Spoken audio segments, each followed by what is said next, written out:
Hello friend, नमस्कार। GK GS विद्या में सभी का स्वागत है। आज हम आर स्पेशल के लिए उत्तर प्रदेश का मध्यकालीन इतिहास लाए हैं। वही प्राचीन इतिहास मैंने पढ़ाया था पिछली वीडियो में, करंट अफेयर्स के पहले। आज उत्तर प्रदेश का मध्यकालीन इतिहास।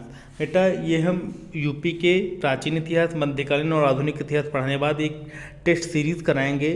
10-20-50 क्वेश्चन की रहेगी, जो इन टॉपिक से रिलेटेड क्वेश्चन रहेंगे। मान लो इससे रिलेटेड क्वेश्चन कोई भी आएगा तो 100% है आर ओ या यूपी पुलिस या यूपी पेट में पूछने के चांसेस मैक्सिमम से मैक्सिमम रहेंगे। ठीक है, तो शुरू करते हैं उत्तर प्रदेश का मध्यकालीन इतिहास, medieval history of Uttar Pradesh. Start करते हैं। आगरा की स्थापना 1504 में सुल्तान सिकंदर लोदी ने की थी। 1504 में सिकंदर लोदी ने की थी, क्योंकि भारत पे स्वयं मुगल शासक कौन था? सिकंदर लोदी था, लोधी वंश था। ठीक है, अगला पॉइंट है, सिकंदर लोदी के बाद इब्राहिम लोदी आगरा की गद्दी पर बैठा, जिसने 1526 में पानीपत की पहली लड़ाई बाबर से की और बाबर से हार गया और बाबर ने मुगल साम्राज्य की स्थापना कर दी। पानीपत की पहली लड़ाई में ही लोधी हार गए और बाबर ने मुगल साम्राज्य की स्थापना भारत में कर दी। मुगल काल में आगरा शिक्षा का प्रमुख केंद्र था। मुगल काल में आगरा के निकटवर्ती क्षेत्रों में नील की खेती की जाती थी।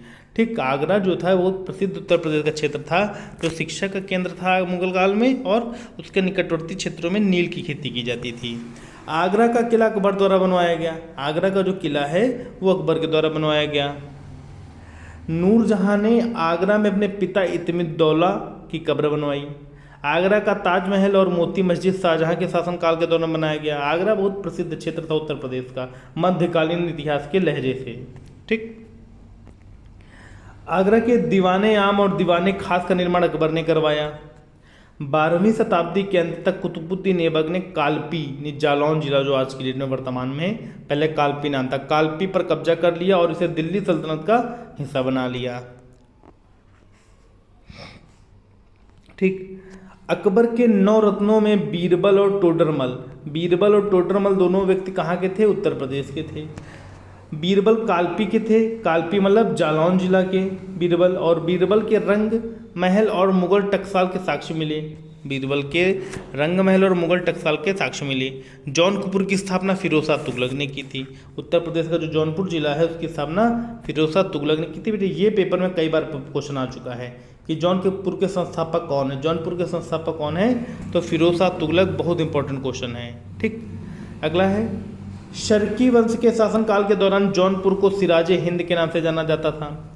ओरछा शासक बीर सिंह बुंदेला ने 1613 में झांसी का निर्माण करवाया। ओरछा के शासक बीर सिंह बुंदेला ने 1613 में झांसी का निर्माण करवाया था। झांसी में जो राजा गंगाधर राय की पत्नी रानी लक्ष्मीबाई झांसी के स्वतंत्र राज्य की शासक थी, जिन्होंने 1857 के स्वतंत्रता संग्राम में अंग्रेजों के खिलाफ लड़ते हुए मृत्यु हो इनकी शहीद हो गई थी। लक्ष्मीबाई का महल, महादेव मंदिर और मेहंदी बाग झांसी में ही है। लक्ष्मीबाई का महल, महादेव मंदिर और मेहंदी बाग ये झांसी में ही स्थित हैं। शेख सलीम चिश्ती के कारण अकबर फतेहपुर सीकरी की पवित्र भूमि मानता था। अकबर जो था शेख सलीम चिश्ती फतेहपुर सीकरी के थे, इसलिए फतेहपुर सीकरी को एक पवित्र भूमि के रूप में मानता था। 1573 से 1588 के बीच मुगल साम्राज्य की राजधानी आगरा ही रही। शाहजहां ने मुगल राजधानी को आगरा से दिल्ली स्थानांतरित कर दी। जब शाहजहां भारत का शासक बना तो उसने क्या किया? आगरा से राजधानी दिल्ली परिवर्तित कर दी।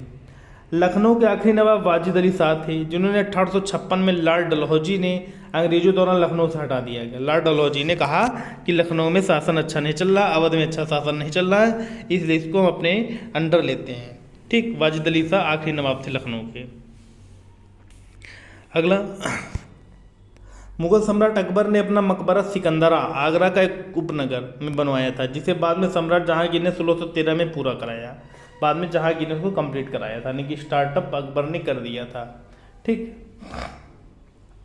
अब देखो प्रमुख मस्जिदें, अटाला मस्जिद, जामा मस्जिद या जामी मस्जिद या बारी मस्जिद और लाल दरवाज़ा शर्की वंश के प्रसिद्ध स्मारक थे। ठीक, देखो अटाला मस्जिद, जामा मस्जिद या जामी, सब एक हैं, या बारी मस्जिद और लाल दरवाज़ा शर्की वंश के प्रसिद्ध स्मारक हैं।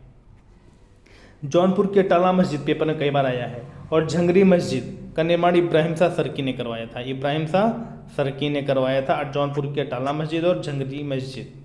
ठीक। बदायूं की जामा मस्जिद का निर्माण इल्तुतमिश ने कराया था। बदायूं की जो जामा मस्जिद का निर्माण इल्तुतमिश ने करवाया था। 1707 में औरंगजेब की मृत्यु से 1757 के प्लासी युद्ध तक वर्तमान उत्तर प्रदेश में 5 स्वतंत्र राज्य थे। उत्तर प्रदेश इतना बड़ा था कि इसमें 5 स्वतंत्र राज्य थे। राज्य आज़ाद हो गया तो उत्तर प्रदेश के अंतर्गत उत्तर प्रदेश, उत्तराखंड, बिहार, झारखंड, ये सब उत्तर प्रदेश के अंतर्गत ही आते थे। 1765 में ब्रिटिश और मुगल शाह आलम द्वितीय के बीच इलाहाबाद की संधि पर हस्ताक्षर किए गए। एक्चुअली इलाहाबाद की संधि प्लासी के युद्ध के बाद जब ये युद्ध ही लड़ने गए, शाह आलम द्वितीय, मुगल शासक, ठीक, तो इन लोगों ने क्या किया, वहाँ पे जब युद्ध हार गए अंग्रेजों से तो इलाहाबाद की संधि नहीं करनी पड़ी थी। ठीक। शुजाउद्दौला की मृत्यु के बाद आसफुद्दौला 1775 में अवध के नवाब बने। शुजाउद्दौला की जब मृत्यु हो गई तो आसफुद्दौला 1775 में अवध के नवाब बने।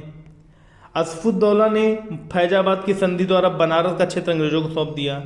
आसफुद्दौला ने फैजाबाद की संधि हुई अंग्रेजों से, जिससे बनारस का जो क्षेत्र है अंग्रेजों को दे दिया। आसफुद्दौला ने 1784 में मुहर्रम मनाने के लिए आसफुद्दौला ने 1784 में मुहर्रम त्यौहार को मनाने के लिए लखनऊ में इमामबाड़ा बनवाया। लखनऊ में इमामबाड़ा का निर्माण करवाया। दिल्ली के सुल्तान बहलोल लोदी ने 1484 में जौनपुर पर कब्जा किया और सरकी साम्राज्य को दिल्ली सल्तनत से मिला लिया। बहलोल लोदी ने 1484 में जौनपुर पर पहले कब्जा किया और फिर सरकी साम्राज्य को हराकर दिल्ली सल्तनत में मिला लिया। ठीक। पंचमहल, खास महल, जोधाबाई महल, बीरबल महल, जामा मस्जिद, बुलंद दरवाज़ा, शेख सलीम चिश्ती का मकबरा और इस्लाम खान का मकबरा अकबर ने फतेहपुर सीकरी में बनवाया था। ये सारे फतेहपुर सीकरी में अकबर के द्वारा बनवाए गए थे। ठीक है, सारे फतेहपुर सीकरी में अकबर के द्वारा बनवाए गए थे।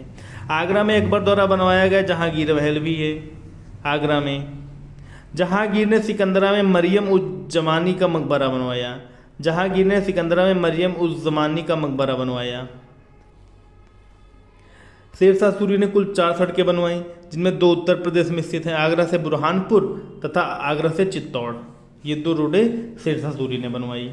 बाबर ने 1527 ईस्वी में खानवा का युद्ध लड़ा, राणा सांगा को इसमें पराजित किया और अवध और कन्नौज पर अधिकार कर लिया। राणा सांगा को हराने के बाद अवध और कन्नौज पे बाबर ने कब्जा कर लिया। 1529 में बाबर ने घाघरा के तट पर महमूद लोदी और नुसरत शाह को हराया। 1529 में बाबर ने घाघरा के तट पर महमूद लोदी और नुसरत शाह को हराया।